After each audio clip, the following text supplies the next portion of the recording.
ขอสัพพะมงคลจงเกิดแก่ท่านทั้งหลายสติรักษาจิตท่านทั้งหลาย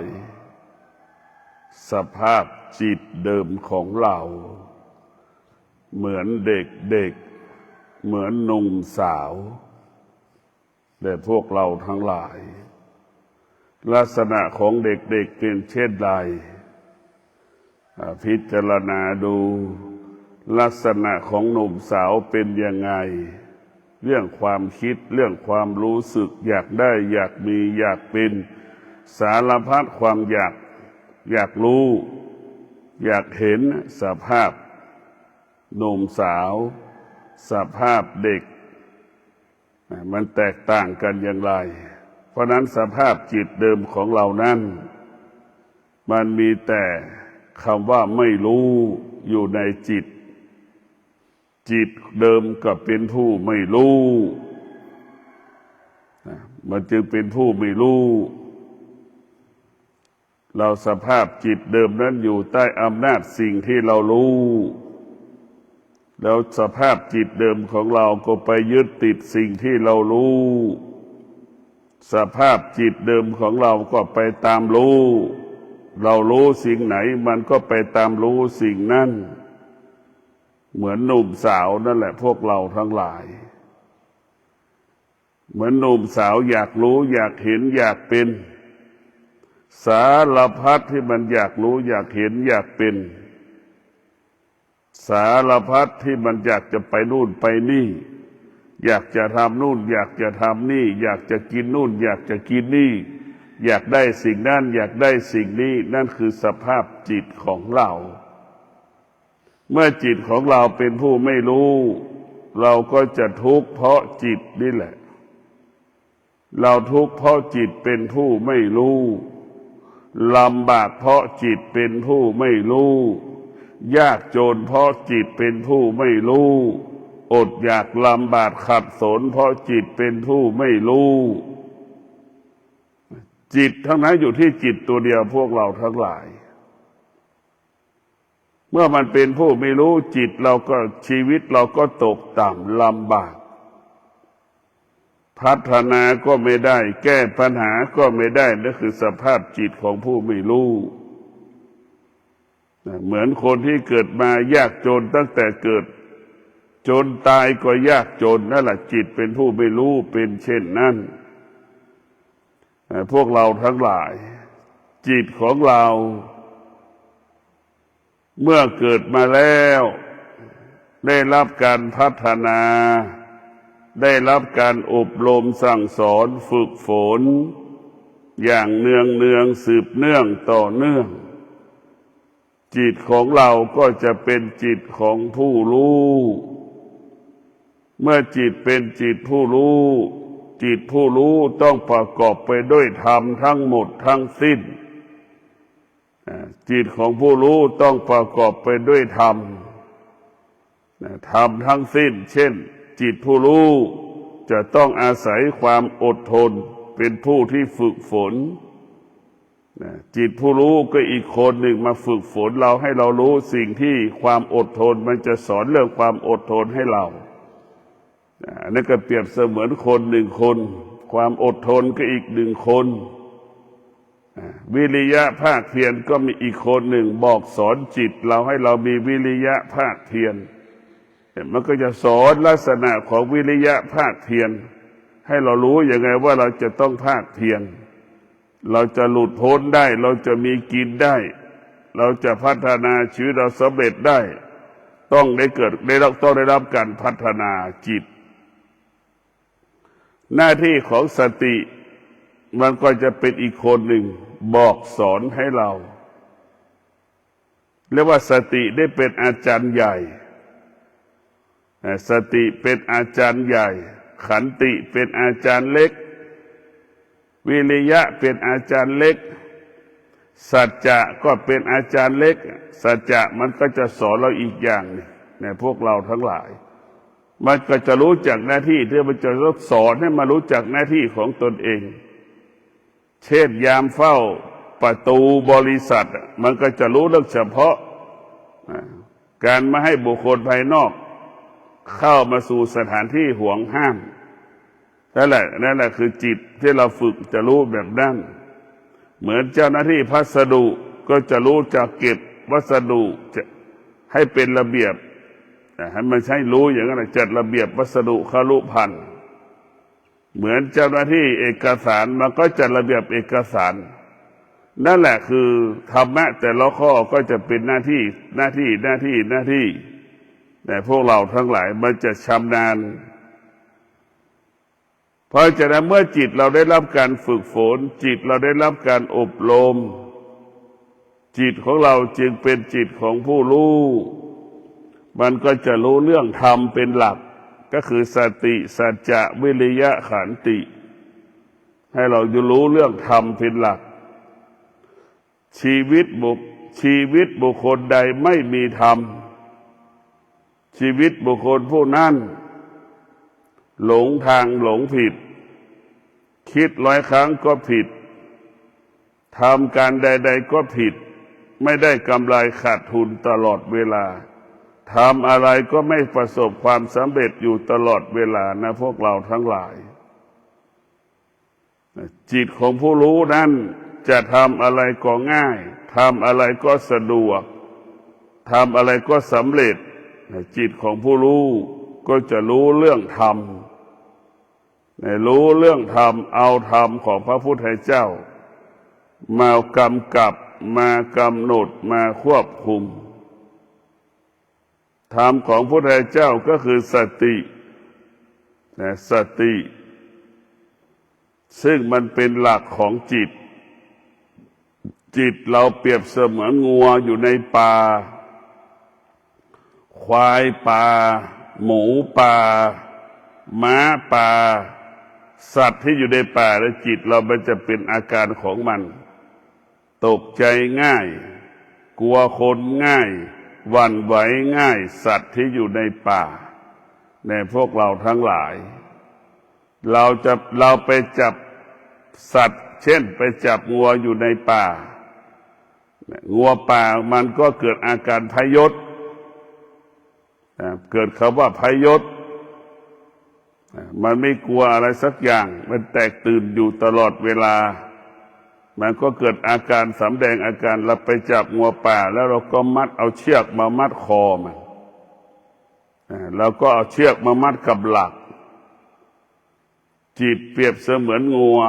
มันกระวนกระวายฟุ้งซ่านเราเอาเชือกมาผูกหลักไว้เอาเชือกมาผูกคองัวไว้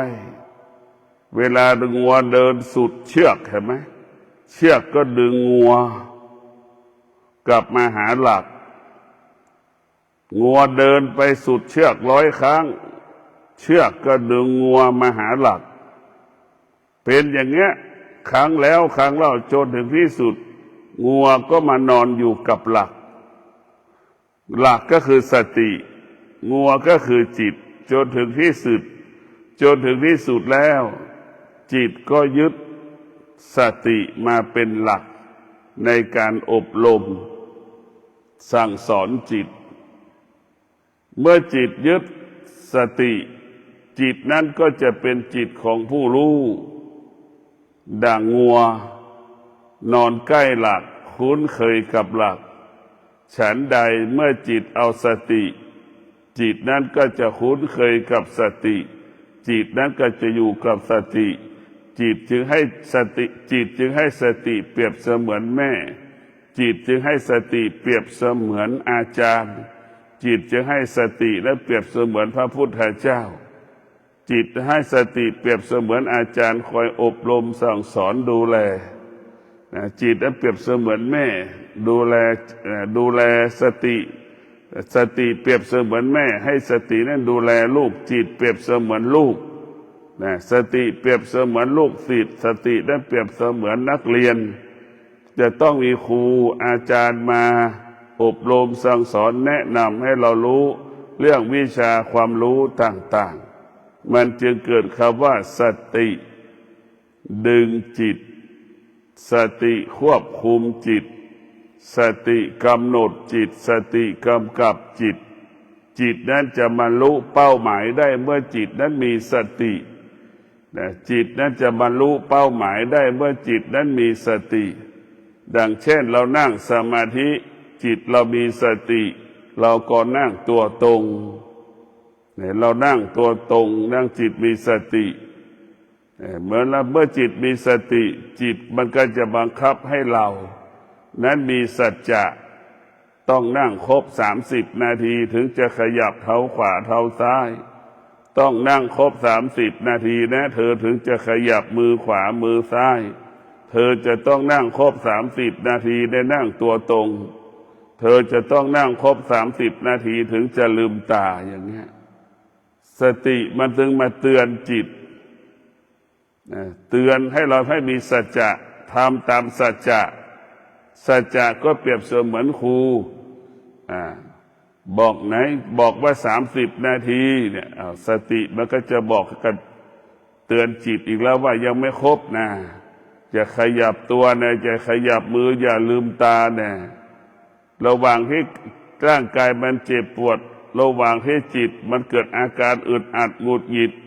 ความอดทนก็จะไปเตือนอีกหน้าที่ของความอดทนก็จะไปคุยไปเจรจาอีกว่ามันอย่างงั้นอดทนเอาแน่เป็นอย่างงั้นเป็นอย่างนี้เนี่ยหน้าที่ของความอดทนก็จะไปดูแลอีก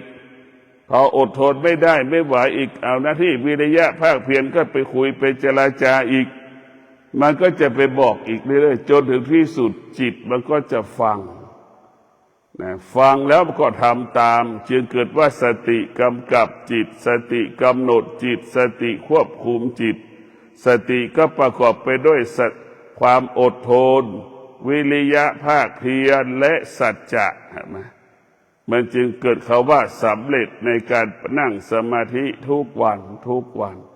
นี่แหละธรรมะมันเกิดขึ้นตอนที่เรามีธรรมเนี่ยถ้าเรานั่งสมาธิแล้วไม่มีหลักธรรมไปกำกับเราจะได้อะไรทำเราได้ทำเฉยๆแต่เราไม่เห็นธรรมแต่ถ้าเราเอาธรรม4 ข้อไปกำกับกายของเราเนี่ยธรรม4 ข้อนี้มันเกิดขึ้นทุกวันเหมือนเราแก่โดยไม่รู้สึกตัวนั่นแหละใครรู้ว่าเราแก่บ้างเราไม่เคยรู้ว่าเราแก่เห็นไหมเราได้ธรรมะเราก็รู้โดยมันได้โดยไม่รู้นั่นแหละไอ้ที่รู้มันไม่ได้ธรรมะไอ้ที่มันรู้มันไม่ได้ไอ้ที่มันได้คือมันไม่รู้เนี่ยพวกเราทั้งหลายเนี่ยเราก็ต้องสะสมทุกวันทุกวันเรานั่งสมาธิทุกวันเรามีสติเรามีสัจจะเรามีวิริยะขันติมาควบคุมกายมาควบคุมกายมาควบคุมจิตให้กายกับจิตนะให้กายกับจิตรวมกันเป็นหนึ่งดังที่ให้สัจจะแล้วว่าสติสัจจะวิริยะขันติเรื่องใหญ่ต้องให้เราต้องมีสติสัจจะวิริยะขันติในการฝึกกายในการฝึกจิตจนถึงที่สุดแล้วสติสัจจะวิริยะขันติมันก็เกิดขึ้นเนี่ยเรียกว่าธรรมะเกิดขึ้นแล้วธรรมะก็หมายถึงสติสัจจะวิริยะขันติเราสามารถควบคุมกายไม่ขยับทั้งมือขวามือซ้ายแต่ธรรมะเกิดขึ้นแล้วสติสัจจะวิริยะขันติเท้าขวาเท้าซ้ายเรานั่งสมาธิครบ30 นาทีธรรมะเกิดขึ้นแล้วนั่นแหละคือธรรมะเกิดขึ้นแล้วก็คือสติสัจจะวิริยะขันตินี่แหละเราต้องมีธรรมเอาธรรมอยู่4 ข้อนี่มาควบคุมในพวกเราทั้งหลายเราต้องเอาธรรม4 ข้อนี่มาควบคุมชีวิตของเราธรรมอยู่4 ข้อนี่มาควบคุมเราต้องพิจารณาธรรม4 หัวข้อนี้มาควบคุมจิตเรามาควบคุมกายเราจนถึงที่สุดคำว่าสติสัจจะเนี่ยธรรมเหล่านี้ก็ปรากฏเกิดขึ้น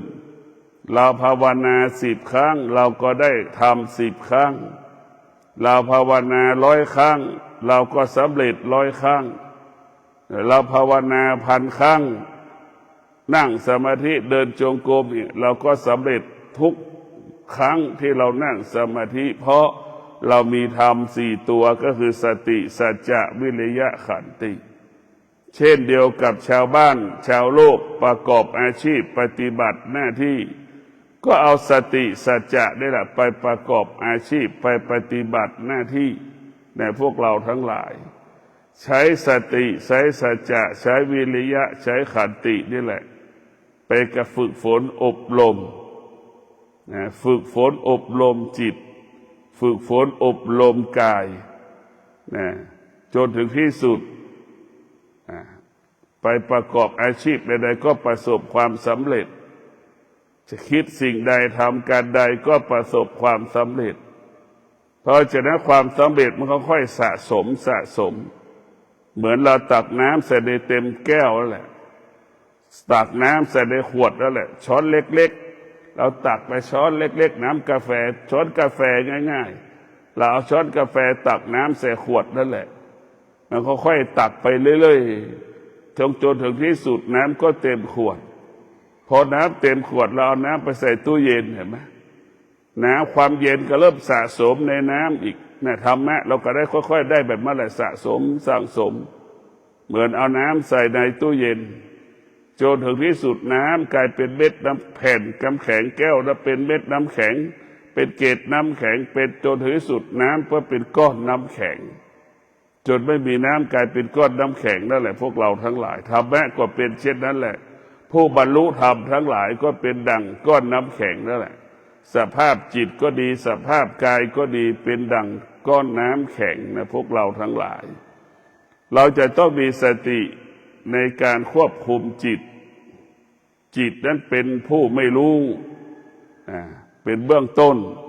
เมื่อจิตเป็นผู้รู้แล้วจิตนั้นก็จะเกิดเป็นผู้รู้แล้วก็จะรู้เรื่องแต่ธรรมก็จะละสิ่งที่เป็นอธรรมละสิ่งที่เป็นอกุศลทั้งหมดทั้งสิ้นธรรมกับที่บอกถ้าเป็นชาวนาก็จะอดทนต่อสภาพฝนมันตกก็จะอดทนต่อสภาพฝนมันตกทำงานในท่ามกลางฝนชาวนาทำนาเนี่ยก็ต้องการน้ำจะต้องอดทนในระหว่างทำนาแต่พวกเราทั้งหลายทำสวนชาวสวนก็จะอดทนต่อฤดูแล้งจะปลูกพืชบางชนิดที่มันเติบโตฤดูแล้งในพวกเราทั้งหลายเราจะต้องฝึกฝนอย่างนั้นแหละค่อยๆฝึกอดทนต่อสภาพการเปลี่ยนแปลงของอากาศเราจะต้องอดทนต่อสภาพความรู้สึก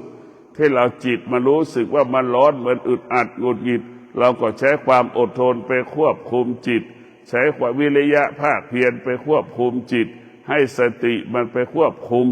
สติมันจึงเรียกสัจจะสติมันจะเรียกวิริยะสติมันจะเรียกความอดทนมาช่วยเหลือเกื้อกูลอบรมให้กำลังใจจิตที่มันเกิดอาการฟุ้งซ่านเรียกว่าสตินี่แหละมันจะเป็นผู้บริหารจัดการชีวิตของเราความอดทนก็เปรียบเสมือนเจ้าหน้าที่อีกฝ่ายหนึ่งวิริยะภาคเพียรก็เป็นเจ้าหน้าที่อีกฝ่ายหนึ่งให้ความรู้ความอดทนก็เป็นเจ้าหน้าที่อีกฝ่ายหนึ่งวิริยะภาคเพียรก็เป็นหน้าที่อีกฝ่ายหนึ่งสัจจะก็เป็นหน้าที่อีกฝ่ายหนึ่งต่างคนต่างจะมาช่วยกันอบรมแนะนำจนถึงที่สุดความคิดเราก็เปลี่ยนแปลงจนถึงที่สุดจิตเราก็เปลี่ยนแปลงจิตเราก็จะต้องอดทนดังที่ทุกคนเป็นอยู่เช่นนี้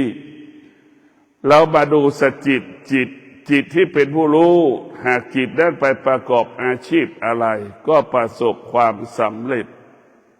จิตเป็นผู้รู้หากจิตนั้นไปปฏิบัติธรรมจิตนั้นก็จะละอารมณ์ละความรู้สึกละอารมณ์ละความรู้สึกเท่าทานอารมณ์เท่าทานความรู้สึกเท่าทานอาการของความอยากได้อยากมีอยากเป็นมันเท่าทานความอยากพวกเราทั้งหลายมันเท่าทานความอยากได้อยากมีอยากเป็นอย่างนี้พวกเรามันจะเท่าทันแล้วมันจะไม่คอยตามกับความอยากที่มันเกิดขึ้นพูดหัวใจของผู้ปฏิบัติธรรมและว่าสติของผู้ปฏิบัติธรรมนั้นก็จะไปฆ่าอารมณ์ความรู้สึกที่มันอาศัยตาหูจมูกลิ้นกายใจสติมันจะไปฆ่าอารมณ์ไปหยุดยั้งอารมณ์ของหู อารมณ์ของตาอารมณ์ของจมูกอารมณ์ของลิ้นอารมณ์ของกายอารมณ์ของจิตนี่มันเป็นอารมณ์แล้วเราก็ไปหลงไหลมันถ้าเราขาดสติเราต้องมีสติที่จะไปยึดมั่นถือมั่นมีสติเท่านั้นยึดสติเป็นหลักสติก็ไปควบคุมจิตให้จิตยึดแต่ธรรมรู้แล้วก็ละสิ่งที่เรารู้นั่นแหละอะไรรู้อะไรรู้ก็คือตามันรู้อารมณ์เท่ารู้อารมณ์อยู่เหนืออารมณ์รู้ความรู้สึกอยู่เหนือความรู้สึกที่ตามันรู้สึกนี่แหละเราก็ให้เป็นรู้อยู่เหนือรู้หูก็เหมือนกันมีอารมณ์มีความรู้สึกในเสียงและเราก็มีสติรู้ที่จะดับระงับอารมณ์ความรู้สึกที่มันปรากฏทางหูที่เราไปหลงในเสียงไปติดในเสียงติดอารมณ์ได้ยินเสียงนั้นก็มีความรู้สึกสารพัดความรู้สึกอย่างนั้นอย่างนี้อีกนี่เราก็มีสติไปหยุดมันสติจะไปหยุดอารมณ์ความรู้สึกจมูกก็เช่นเดียวกันสัมผัสกับกลิ่นและสัมผัสกับกลิ่นแล้วก็มีสติที่จะไปหยุดยั้งอารมณ์ความรู้สึกที่จมูกสัมผัสกับกลิ่นเราจะไม่ตอบสนองเราจะหยุดมันให้ได้เราจะไม่ติดยึดติดกลิ่นจะหอมจะเหม็นก็ช่างเราไม่ยึดติดเราจะอยู่เหนือกลิ่นหอมและเหม็นนั้นได้ต้องเมื่อเรามีสติจะไปหยุดมันเราจะไม่หลงอารมณ์ของอารมณ์มันเราจะไม่ถูกอารมณ์มันหลอกเราจะต้องควบคุมอารมณ์ที่มันหลอกเราเนี่ยมันก็ต้องหยุดให้ได้ลิ้นก็เช่นเดียวกันมีอารมณ์ในการรสชาติอาหารเราจะกินอะไรก็แล้วแต่ลิ้นเป็นอารมณ์ของกิเลสทั้งสิ้นตาก็เป็นอารมณ์ของกิเลสหูก็เป็นอารมณ์ของกิเลสจมูกก็เป็นอารมณ์ของกิเลสทั้งสิ้นพวกเราตาก็เป็นอารมณ์ของกิเลสกายกับจิตก็เป็นอารมณ์ของกิเลสกิเลสมันเลยเกิดขึ้นที่ตากิเลสมันเกิดขึ้นที่ตาหูจมูกลิ้นกายใจเรียกว่าอายตนะเป็นบ่อเกิดของกิเลสความอยากทั้งหลายก็เกิดขึ้นที่ตาหูจมูกลิ้นกายใจที่บ่อเกิดของกิเลสทั้งหลายจึงมันเป็นเช่นนี้ของมันเราต้องรู้ต้นกำเนิดของกิเลสเราต้องรู้ต้นกำเนิดของความอยากเราต้องรู้กำเนิดของสิ่งที่เป็นอธรรมสิ่งที่เป็นอกุศลมันเกิดจากตาหูจมูกลิ้นกายใจที่ไปสัมผัสรู้สึกถูกต้องแล้วก็ไปรู้สึกถูกต้องแล้วก็ไปยึดติดมันนั่นแหละไปหลงมันนั่นแหละเราจึงทำให้เรานั้นไปไหนไม่ได้เมื่อเรามีสติแล้วเราจะไม่หลงสิ่งที่ตามันรู้เมื่อเรามีสติแล้วเราจะไม่หลงอารมณ์ของตาที่มันสัมผัสรู้สึกเราจะไม่หลงอารมณ์ของหูของจมูกของลิ้นของกายของจิตที่สัมผัสรู้สึกเราจะไม่หลงมันเรารู้มันรู้ตัวนั้นก็คือเรารู้มันคือว่ามันเป็นม้าเราจะต้องขี่หลังม้าให้ได้ม้ามันเป็นประโยชน์นะนี่สติเราก็จะเป็นคนขี่หลังม้าสิ่งที่รู้อีกตัวหนึ่งก็คือม้าเราจะต้องนั่งขี่หลังม้าให้ได้เราเป็นจ็อกกี้นั่งหลังม้ามันนำพาเราไปแบบง่ายสะดวกนั่นแหละจิตที่ฝึกฝนแล้วก็เหมือนม้าที่มันคุ้นเคยกับคนที่นั่งหลังม้ามันก็นั่งวิ่งเราไปนะเราไม่ต้องเดินนะเขาว่าสติฝึกฝนจิตเป็นผู้รู้จะง่ายสะดวกคิดสิ่งใดก็ง่ายสะดวกเหมือนเราขี่จ็อกกี้แหละขี่เหมือนจ็อกกี้ขี่หลังม้าใช่ไหมมันทำอะไรก็ง่ายวิ่งป๊อกป๊อกป๊อกป๊อกป๊อกป๊อกป๊อกป๊อกสบายนะจิตเราเป็นผู้รู้เหมือนคนขี่หลังช้างเหมือนควานช้างขี่หลังช้างนะใช่ไหมเรากำกับมันได้กำหนดมันได้ให้มันลากจูงมันเกิดประโยชน์เป็นประโยชน์เหมือนม้าก็เช่นเดียวกันแล้วก็ใช้ลากของบ้างบรรทุกของบ้างเนี่ยมันก็เป็นประโยชน์ต่อของเราพวกเราทั้งหลายต้องมีสติฝึกฝนอบรมสภาพจิตของเรานั้นมันสำคัญที่สุดสภาพจิตของเรามันสำคัญเราจะต้องฝึกฝนจิตของเราให้มันเกิดจิตของผู้รู้ให้เป็นตัวของผู้รู้ทุกวันนี้จิตเรามันก็หลงอะไรล่ะก็หลงทุกอย่าง ตานะเป็นส่วนหนึ่งของจิตมันก็หลงในรูปตาเนี่ยมันก็หลงในรูปสารพัดรูปเกิดอารมณ์ในรูปเกิดความรู้สึกที่ตาเห็นรูปเห็นไหมจนถึงที่สุดตาเรากลายเป็นศิลปินแห่งชาติเห็นไหมวาดภาพเหมือนศิลปินวาดภาพแห่งชาติมันก็รู้เฉพาะตนเองนั่นแหละคนอื่นไม่รู้เลยคิดเองเองเหมือนศิลปินแห่งชาติวาดภาพนั่นแหละไม่มีใครรู้100 คนไปอ่านภาพที่ศิลปินมันวาดไม่มีใครรู้แต่เป็นภาพแต่ไม่รู้ความหมายลึกซึ้งเท่ากับคนวาดนั่นแหละอารมณ์ของเราก็เป็นเช่นนั้นแหละไปคิดเองเองนะคิดเองเองคิดเองเองเป็นเองตอบเองมันก็เลยทำให้เรานั้นหลงทางหลงผิดทุกข์ทรมานลำบากดังคนส่วนมากตกอยู่ใต้ความสุขตกอยู่ใต้อำนาจความทุกข์ไม่รู้ว่าทุกข์เป็นอนิจจังทุกขังอนัตตามันไม่รู้ว่าสุขเป็นอนิจจังทุกขังอนัตตามันไม่รู้ว่าสิ่งที่เรารู้ผ่านตาหูจมูกลิ้นกายใจเป็นอนิจจังทุกขังอนัตตามันไม่รู้นะพวกเราทั้งหลายนั่นแหละเราก็ตกอยู่ใต้อำนาจสิ่งที่เรารู้ทั้งหมดทั้งสิ้นสิ่งที่เรารู้กลายเป็นโทษต่อจิตต่อกายของเรามันเป็นโทษนะมันเป็นโทษมากเหมือนเราไปเซ็นทรัลเราไปโซนเสื้อผ้าก็อยากได้เสื้อผ้าเห็นไหมมันเบียดเบียนชีวิตเรามันเบียดเบียนทรัพย์สมบัติของเราเสื้อผ้าเราก็มีอยู่ในเต็มถังในเต็มตู้เต็มไปด้วยเสื้อผ้ากล่องก็มีแต่เสื้อผ้าไอ้ที่แขวนอยู่ก็มีแต่เสื้อผ้าก็ยังจะซื้อเสื้อผ้าอยู่อันนี้แหละพวกเรามันหลงมันจิตมันไม่ได้ฝึกเห็นไหมมันตกอยู่ใต้อารมณ์ของตนเองน่ะตกอยู่ใต้อารมณ์ของความอยากคิดว่าใส่เสื้อรูปแบบนี้จะเป็นอย่างนั้นเป็นอย่างนี้เนี่ยคือมันเป็นโทษนะมันเป็นพิษเรียกว่าจิตมันเป็นพิษจิตมันเป็นโทษจิตมันเป็นจิตผู้ไม่รู้มันจะเบียดเบียนให้เราเสียเงินเสียทองเสียข้าวเสียของตลอดเวลานะพวกเราทั้งหลายมันจะเบียดเบียนเราถ้าจิตของเราเป็นจิตผู้รู้มันจะไม่เบียดเบียนเรามันก็จะรู้ว่าเสื้อเรามีอยู่มันก็จะไม่ต้องซื้อเสื้อ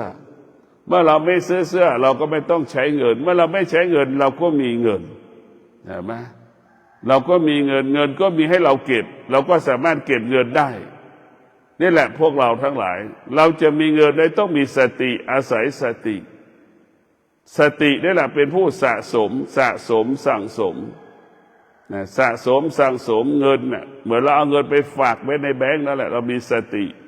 จะต้องเอาไปฝากตลอดเวลาคนที่มีสติมากก็จะเอาเงินไปฝากได้มากคนที่มีสติน้อยก็เงินฝากได้น้อยมีเหตุมีผลว่าเอาเงินไม่สามารถเอาไปฝากอย่างนั้นอย่างนี้ได้ตรงกันข้ามคนที่มีสติมากก็เอาเงินไปฝากไว้ได้มากไม่มีเหตุไม่มีผลใดๆทั้งสิ้นนะพวกเราทั้งหลายสำคัญที่สุดคือตัวสติสติได้สำคัญเรียกว่าสติเป็นการสะสมทรัพย์ภายนอกทรัพย์ภายในทรัพย์ภายนอกก็ดีก็มีเงินทองเครื่องอุปโภคบริโภคครบทุกอย่างในการดำเนินชีวิตทรัพย์ภายในก็หมายถึงเรามีสติรู้ตลอดเวลาเรามีความอดทนตลอดเวลาเรามีวิริยะภาคเพียรตลอดเวลาจะทำอะไรเราประกอบไปด้วยทรัพย์ภายในแล้วพวกเราทั้งหลายมันจะเกิดความดีงามเกิดขึ้นกับชีวิตของเราความดีงามนั้นจะเกิดขึ้นกับชีวิตของเราความงอกงามเกิดขึ้นกับชีวิตของเราก็ได้แก่จิตที่เบิกบานจิตที่ผ่องใสจิตที่อุดมสมบูรณ์ไปด้วยธรรมจิตที่อุดมไปด้วยธรรมก็คือศีลสมาธิปัญญาจิตที่อุดมสมบูรณ์ไปด้วยธรรมคือประกอบไปด้วยมรรค8นั่นแหละพวกเราทั้งหลายความคิดใดๆต้องประกอบไปด้วยศีลสมาธิปัญญาความคิดนั้นจะเป็นความจริงอันวิเศษคำพูดใดๆต้องประกอบไปด้วยศีลสมาธิปัญญาคำพูดนั้นจะบริสุทธิ์พวกเราทั้งหลายความพูดบริสุทธิ์ความคิดบริสุทธิ์การกระทำของเราหมดบริสุทธิ์เรียกว่าความคิดคำพูดของเรานั้น ต้องประกอบไปด้วยศีลสมาธิปัญญาจึงเกิดคำว่าสะอาดบริสุทธิ์หมดจดผ่องใสทุกวันทุกวันทุกวันท้ายสุดมันก็ไปสู่คำว่ามรรคแปดนั่นแหละนะชอบทั้งหลายต้องประกอบด้วยศีลสมาธิปัญญาชอบทั้งหลายประกอบไปด้วยศีลสมาธิปัญญาในมรรคแปดคำว่าชอบทั้งหลายเหล่านั้นแหละต้องประกอบไปด้วยศีลสมาธิปัญญาจึงทำให้เราบริสุทธิ์ทุกวันทุกวันหมดจดทุกวันทุกวันผ่องใสทุกวันทุกวันจนถึงที่สุดมันจึงเข้าไปสู่โลกุตละธรรมได้นะโลกุตละธรรมในมรรคแปดมันบอกให้เรารู้บริสุทธิ์ทุกวันหมดจดทุกวันสะอาดทุกวันไม่มีเรื่องอื่นมีแค่เรื่องนี้แหละพวกเราทั้งหลายหมดจดทุกวันสะอาดทุกวันหมดจดทุกวันบริสุทธิ์ทุกวันให้เราทำอะไรก็แล้วแต่หมดจดทุกวันบริสุทธิ์ทุกวันสะอาดทุกวันสะอาดบริสุทธิ์นั่นแหละทุกวันทุกวันทุกวันทุกวันทุกวันทุกวันมันจะเกิดคำว่าชอบดำริชอบหมดทั้ง8ข้อนะชอบเหล่านั้นแหละคือบริสุทธิ์หมดจดผ่องใสชอบเหล่านั้นแหละสะอาดบริสุทธิ์หมดจดผ่องใสด้วยศีลสมาธิปัญญาศีลสมาธิปัญญานั่นแหละจึงให้เราเห็นชอบดำริชอบทำงานประกอบอาชีพให้มันบริสุทธิ์ทุกวันบริสุทธิ์หมดจดทุกวันสะอาดทุกวันจนถึงที่สุดแล้วเราก็เดินทางเข้าสู่พื้นที่โลกุตละธรรมได้โลกุตละธรรมกินก็เป็นสุขนอนก็เป็นสุขอยู่ก็เป็นสุขโลกุตละธรรมมีแต่ว่าสุขสงบนิ่งตลอดเวลาไม่มีสุขไม่มีทุกข์ของมนุษย์ไม่มีมันจะเป็นสุขของธรรมมันจะสุขของธรรมสุขของธรรมไม่มีตัวไม่มีตนไม่มีคนไม่มีวัตถุสิ่งของใดๆสุขของธรรมกับสุขของศีลมันก็ต่างกันนะสุขของศีลเป็นสุขด้วยกิเลสเช่นสามีภรรยาอย่างเงี้ยมันเป็นสุขของกิเลสแต่สุขด้วยของธรรมแล้วจะไม่มีคำว่ากิเลสตัณหาราคะไม่มีกิเลสตัณหาราคะแล้วก็ไม่มีคำว่าอยากได้อยากมีอยากเป็นความอยากทั้งหลายความรู้สึกทั้งหลายมันจะไม่เกิดแล้วมันรู้อย่างเดียวคือมันจะไปสู่โลกุตละมีคำว่าคำเดียวคือโลกุตละโคโลกุตละอื่นมันจะปฏิเสธหมดมันจะไม่หลงทางมันก็ยึดแต่โลกุตละเป็นหลักเมื่อไม่เห็นถนนแล้วมันก็จะเดินถนนโลกุตละเมื่อมันเห็นพื้นที่โลกุตละแล้วมันก็จะไปอยู่พื้นที่โลกุตละเกิดแต่คำว่าสงบสุขเกิดแต่ความสุขของธรรมธรรมนั้นจะนำมาซึ่งความสงบสุขพวกเราทั้งหลายไม่มีอะไรสุขเท่ากับธรรมแล้วเหตุธรรมเราอยากเห็นโลกุตละธรรมก็เหมือนเรากินผลไม้สุกมันเป็นรสชาติยังไงเราก็รู้โลกิยะของเราน่ะมันสุกอย่างเหมือนมะม่วงที่มันยังไม่สุกผลไม้ที่ยังไม่สุกรสชาติเป็นยังไงเราก็รู้สภาพเนื้อมันเป็นยังไงเราก็รู้ในพวกเราทั้งหลายโลกุตละธรรมเหมือนมะม่วงสุกโลกิยธรรมเหมือนมะม่วงที่มันดิบผลไม้ที่มันดิบมันแตกต่างกันแต่พวกเราต้องมีสติฝึกจิตเราละอารมณ์ละความรู้สึกแก้ไขอารมณ์แก้ไขความรู้สึกให้กายกับจิตอย่าได้รู้สึกกับสิ่งใดสิ่งหนึ่งที่มันกระทบกายกระทบจิตกระทบเราก็จะต้องฆ่าความรู้สึกนั้นได้กำจัดความรู้สึกนั้นได้แก้ไขความรู้สึกนั้นได้เราจะต้องแก้ไขความรู้สึกเอาความรู้สึกไปออกไปให้หมดให้สิ้นจึงขอให้พวกเราได้มีสติพิจารณาว่าชีวิตของเรานั้นต้องมีสติเท่านั้นจะบรรลุเป้าหมายผู้ปฏิบัติธรรมก็จะบรรลุเป้าหมายด้วยสติผู้ที่ประกอบอาชีพมีสติก็บรรลุเป้าหมายในการประกอบอาชีพนักวิจัยมีสติก็บรรลุเป้าหมายนักวิชาการมีสติก็บรรลุเป้าหมายนักวิทยาศาสตร์มีสติก็บรรลุเป้าหมายนักเรียนนักศึกษามีสติก็บรรลุเป้าหมายคนทุกคนเมื่อมีสติแล้วจะบรรลุเป้าหมายหมดดังพระพุทธเจ้ามีสติก็จะเป็นพุทธเจ้า นั่นแหละคือบรรลุเป้าหมายดังพ่อแม่ครูบาอาจารย์แต่ละองค์ก็มีสติที่จะอยู่กับธรรมะเพื่อจะให้เห็นธรรมเพื่อให้รู้ธรรมนั่นแหละจนถึงที่สุดพ่อแม่ครูบาอาจารย์ก็บรรลุเป้าหมายในพวกเราทั้งหลายไม่มีอะไรดีกว่าสติได้เป็นดีที่สุดสติเราจะต้องสะสมสติให้อยู่กับกายกับจิตเมื่อกายกับจิตอาศัยสติเมื่อกายกับจิตอาศัยสติกายกับจิตก็เกิดคำว่ามั่นคงกายกับจิตก็เกิดคำว่าไม่สะเทือนไม่หวั่นไหวกายกับจิตก็เกิดคำว่าสงบรู้สิ่งใดจิตก็สงบรู้ยุงกัดเราก็รู้ว่ายุงมันกัดเรียกว่าสงบรู้